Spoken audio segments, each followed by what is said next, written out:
going to go on a dive to the deep sea. And anyone that's had that lovely opportunity knows that for about 2.5 hours on the way down, it's a perfectly positively pitch black world. And we used to see the most mysterious animals out the window that you couldn't describe, these blinking lights, a world of bioluminescence like fireflies. Dr. Edith Witter, she's now at the Ocean Research and Conservation Association, was able to come up with a camera that could capture some of these incredible animals, and that's what you're seeing here on the screen. That's all bioluminescence, like I said, just like fireflies.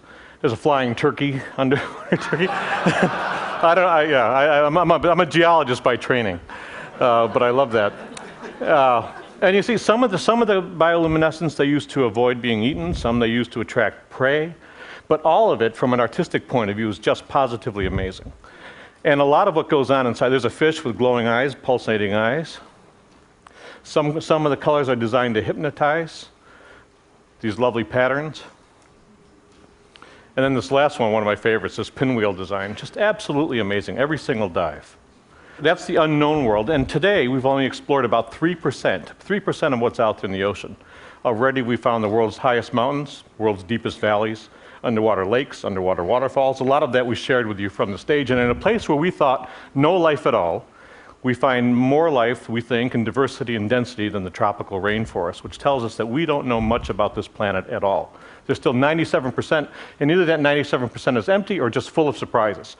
But I want to jump up to shallow water now and look at some creatures that are positively amazing. These cephalopods, headfoots.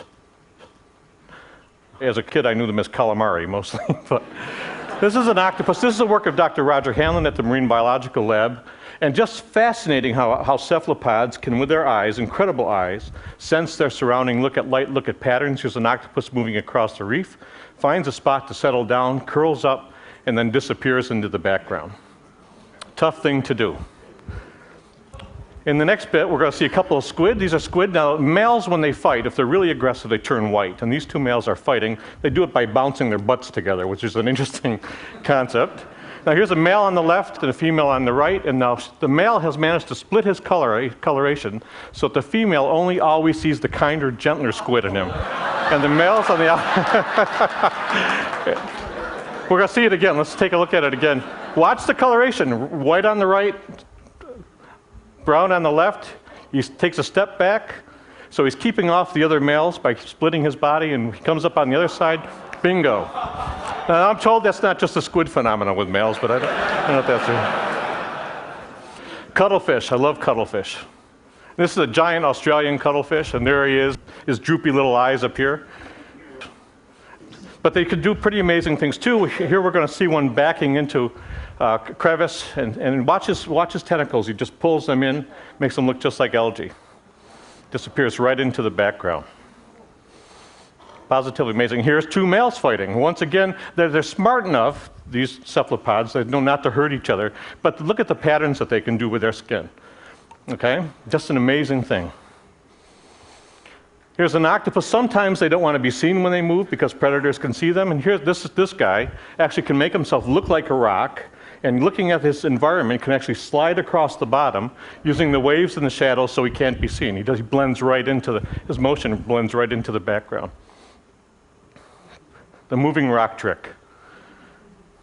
So we're learning lots new from the shallow water, still exploring that deep, learning lots from the shallow water.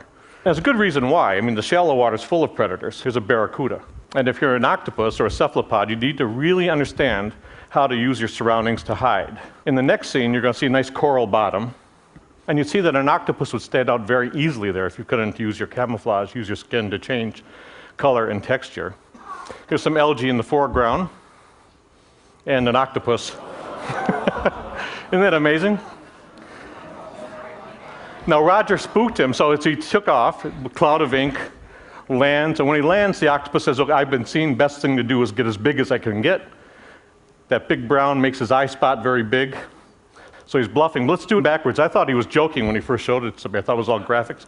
So here it is in reverse. Watch the skin color, watch the skin texture. Just an amazing animal. Can change color and texture to match the surroundings. Watch him blend right into this algae. 1, 2, 3.